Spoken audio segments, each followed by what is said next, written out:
So hello everyone, welcome back to another video. তো বরবাদের যেরকম ক্রেজ দেখতে পাচ্ছি, মানে বরবাদ নিয়ে অডিয়েন্সের যেরকম উন্মাদনা, সেটা আলাদাই লেভেলের।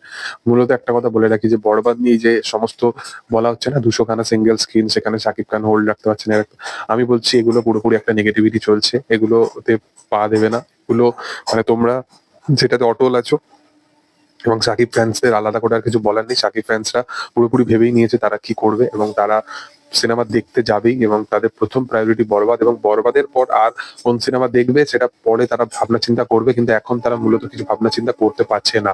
এবং বরবাদের হিন্দি টিজার রিয়াকশন তোমাদের সামনে শেয়ার করেছিলাম তোমাদের সঙ্গে, যে হিন্দি টিজার কিন্তু আপলোড করা হয়েছিল 2-3 দিন আগে।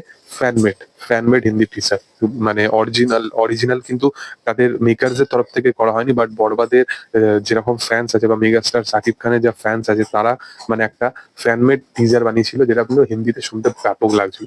এবার যদি কথা বলি, 2-3 দিন আগে একটা গানও লঞ্চ করা হয়েছে, এবং গানটাও কিন্তু দুর্দান্ত মাফিক বানিয়েছে, যে এটাও কিন্তু ফ্যানমেড, বাট দুর্দান্ত মাফিক। তো একটা সুপারস্টার, একটা মেগা স্টার, তার ফ্যান ফলোইং জাস্ট দেখো।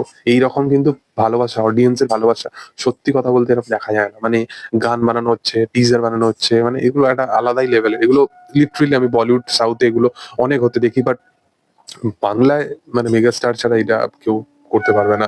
দেবদার ক্ষেত্রেও এটা দেখা যায়, জিদ্দার ক্ষেত্রেও দেখা যায়, বাট এত পরিমাণে পরপর এরকম আসছে সামথিং, তো মানে বলা বাহুল্যর মধ্যে আমার নেই।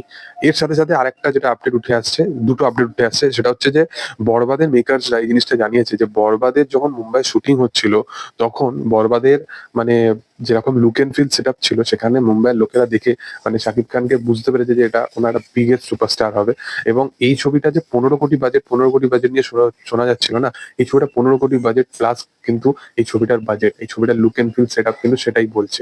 মানে যেরকম লুক এন্ড ফিল নিয়ে এসছে, এবং 15 কোটি যদি কমও বলো, 15 কোটি কমের মধ্যে এরকম সামথিং বাজেট ডেলিভার করা, আমার মনে হয় না যে ভালো পরিচালক ছাড়া এই জিনিসটা কেউ করতে পারবে। এবং মেহেদী হাসানের প্রতি আমার রেসপেক্ট অনেক বেড়ে গেছে এইটা দেখার পর, টিজারটা দেখার পর।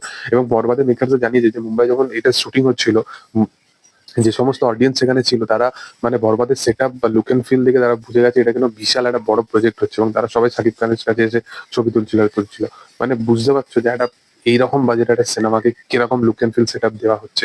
এর সাথে সাথে আরেকটা আপডেট উঠে আসছে, যেটা হচ্ছে যে রাইয়ান রফি সে বরবাদ সিনেমাটা দেখবে, বরবাদ সিনেমাটা দেখার পর সে নাকি তাণ্ডব নিয়ে ভাবনা চিন্তা করবে। তো এইটা নিয়ে না আলাদা রকম পার্সপেক্টিভ উঠে আসছে, যে বরবাদ চললে তবেই কি তাণ্ডব বানাবে সে, এরকম কিন্তু সামথিং কিছু নয়।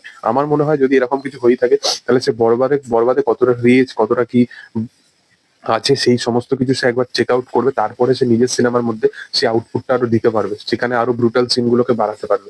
কারণ তোমরা সকলেই জানো যে বরবাদে বিশাল লেভেলের ব্রুটাল সিন আছে, এবং সেই ব্রুটাল সিন গুলো আগে কতটা কি সেন্সার হয় সেটা হচ্ছে দেখার। তো সেই কারণে রায়ান রফি হয়তো পুরোপুরি আগে ব্যাপারটা দেখবে, তারপরেই হয়তো সে তাণ্ডবে যোগদান দেবে। না হলে একটা মেগা স্টারের সাথে অ্যানাউন্সমেন্ট হয়ে গেছে, সবকিছু হয়ে গেছে, স্ক্রিপ্ট লকড হয়ে গেছে, এবং সেখানে ওই রকম একটা পরিকল্পনা আমার মনে হয় না যে কোনো পরিচালকের সেই রকম একটা সাহস আছে বলে। তো যাই হোক, তোমাদের কি বক্তব্য, তোমরা কি দেখতে চাও আগে, মানে বরবাদের গান টিজার কি আগে দেখতে চাও, সেটা কমেন্ট সেকশনে জানাতে পারো। ভিডিও ভালো লাগলে অবশ্যই লাইক শেয়ার সাবস্ক্রাইব করে দিও। Thank you all, by.